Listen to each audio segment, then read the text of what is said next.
नमस्कार मित्रांनो, मी गजानन मिरे आपल्या सर्वांचं या यूट्यूब चॅनलमध्ये सहर्ष स्वागत आहे। आजच्या ह्या व्हिडिओमध्ये मी बेबी केअर किट योजनेबद्दल सांगणार आहोत। प्रसूती दरम्यान बाळाच्या आरोग्यासाठी बेबी केअर किट जे असते ते खूप आवश्यक असते।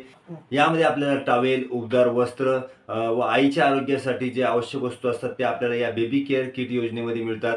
तर मित्रांनो, बेबी केअर किट योजनेमध्ये काय काय पात्रता लागतात, याच्यासाठी कोणते कोणते फायदे मिळतात व याच्यामध्ये निकष कोणते आहे, हे सर्व गोष्टी मी तुम्हाला या व्हिडिओमध्ये सांगणार आहोत। तर चला सुरू करूया हा व्हिडिओ।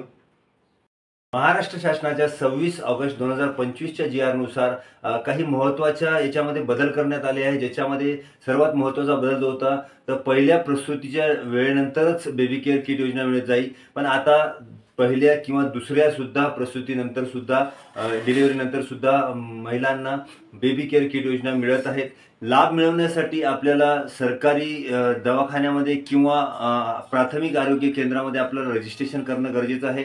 त्यानंतर जर समजा तुम्ही यदाकदाचित आपल्याला आपली नोंदणी केल्यानंतर जर आपण सरकारी दवाखान्यात न करता आपण आपली डिलिव्हरी जर खाजगी रुग्णालयात जरी केली तरी या योजनेचा आपल्याला लाभ मिळतो।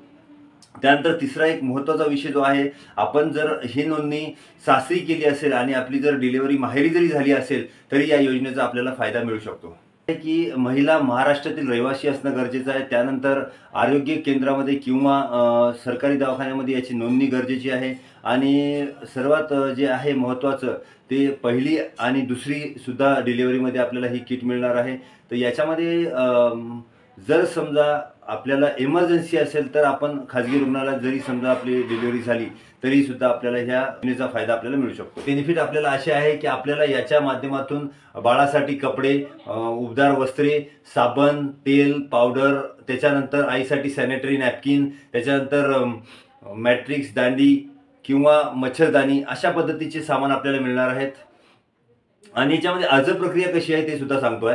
जवळच्याच अंगणवाडी केंद्रामध्ये आपल्याला नाव रजिस्ट्रेशन करायचं आहे। गरोदरपणाची व प्रसूतीची नोंद शासकीय आरोग्य केंद्रात व रुग्णालयात होणं आवश्यक आहे।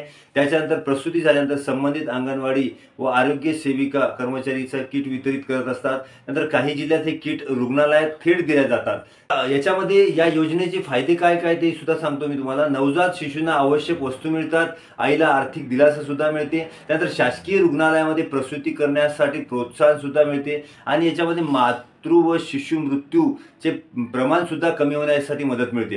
तर मित्रांनो, स्वच्छतेची सवय आणि आरोग्य जीवनशैलीसाठी याच्यात प्रेरणा सुद्धा मिळते आपल्याला।